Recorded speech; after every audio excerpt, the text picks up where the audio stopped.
savez qu'il y a des jeunes hommes qui décident de se donner des petits coups de marteau sur le visage. Question de restructurer un peu leur visage pour avoir, par exemple, une mâchoire plus carrée, pour avoir arboré, là, comme on dit, des signes de masculinité, là, tu sais, la mâchoire, tout ça.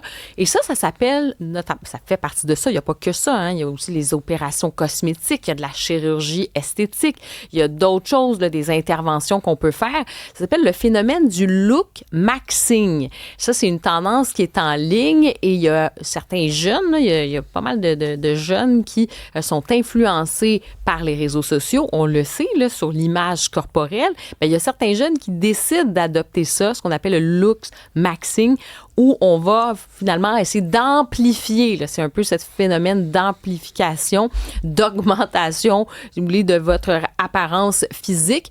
Vous, les hommes à la maison là, qui nous écoutez, est-ce que vous êtes de plus en plus préoccupés par votre image corporelle, notamment en ligne? Est-ce que vous avez le goût de faire plus de musculation, de changer quelque chose de votre corps parce que vous sentez peut-être une pression sociale? En tout cas, vous pouvez nous écrire au 187-CUBE et on va en parler avec la docteure Marie-Ève Bégin-Galarneau qui est psychologue et professeure au département de psychologie à l'Université d'Ottawa. Bonjour. Oui, bonjour. Ben oui, est-ce que vous êtes étonné par ce phénomène du looks maxing? Je vais vous avouer que oui, je suis quand même assez étonnée d'un point de vue personnel. Par contre, ça faisait quand même un certain temps que les influences sociales avaient un impact sur nos jeunes filles. Et là, on dirait que ça rattrape les jeunes hommes. On dirait que ça vient du côté masculin maintenant. Il y avait beaucoup d'attentes sur les jeunes filles par rapport à la minceur. Maintenant, c'est la masculinité par rapport aux jeunes hommes. Hey, mais est-ce que c'est un vrai phénomène? Parce que l'être humain est bon pour voir passer des affaires, puis là, se faire dire, c'est une tendance, puis y croire. Concrètement, là, on a-tu d'ailleurs des chiffres là-dessus? C'est un vrai phénomène? Oui, c'est un vrai phénomène. On ne peut pas le lier de par la présence des influenceurs et leur populaire également sur les réseaux sociaux. Les chiffres par rapport à la consommation de ces influenceurs-là là, et ce qu'ils prodiguent sont là. On voit qu'ils ont vraiment un grand suivi et c'est un phénomène. Mm-hmm. Et concrètement, là, pour les gens qui nous écoutent, ça s'appelle comme ça. Évidemment, c'est un anglicisme, looks maxing, donc une espèce d'optimisation de l'apparence physique. Donc, concrètement, qu'est-ce qu'on voit chez les jeunes, là? Qu'est-ce qu'ils décident de faire à leur corps? Oui, absolument. Donc, il faut savoir que c'est tout un continuum.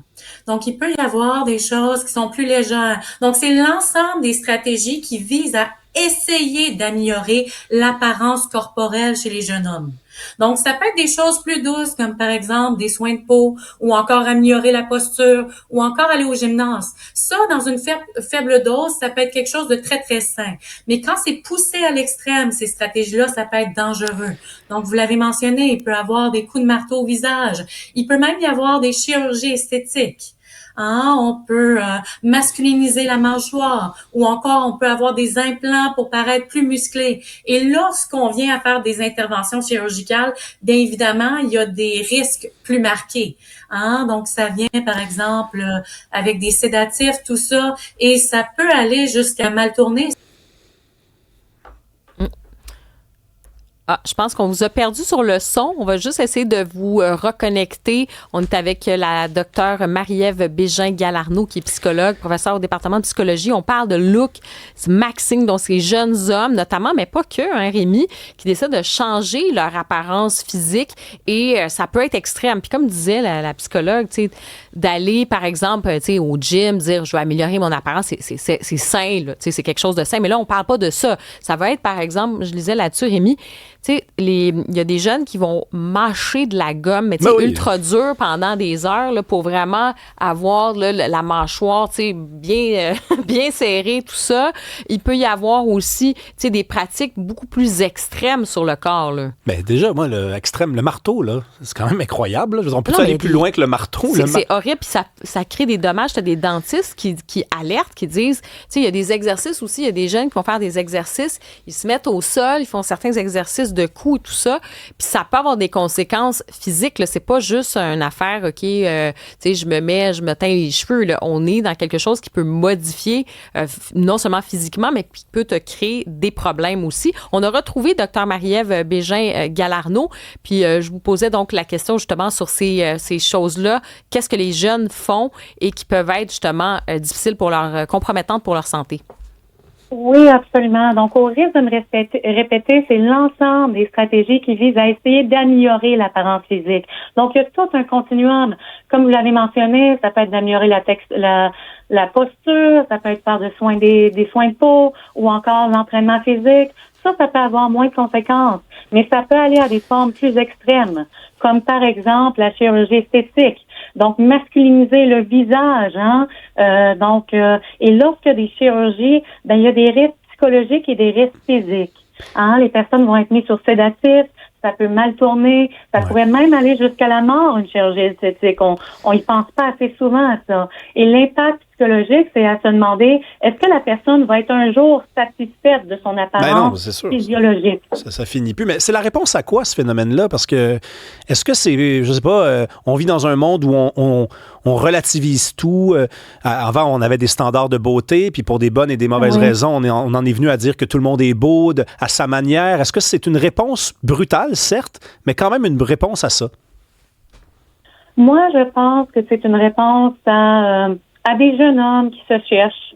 La masculinité qu'on a de plus en plus difficulté à définir. On sait la place de la femme a changé dans la société. Et donc, comment l'homme se définit? Je pense aussi que les jeunes hommes ont beaucoup de préoccupations par rapport au fait d'être attirants, par le fait de pouvoir attirer des femmes.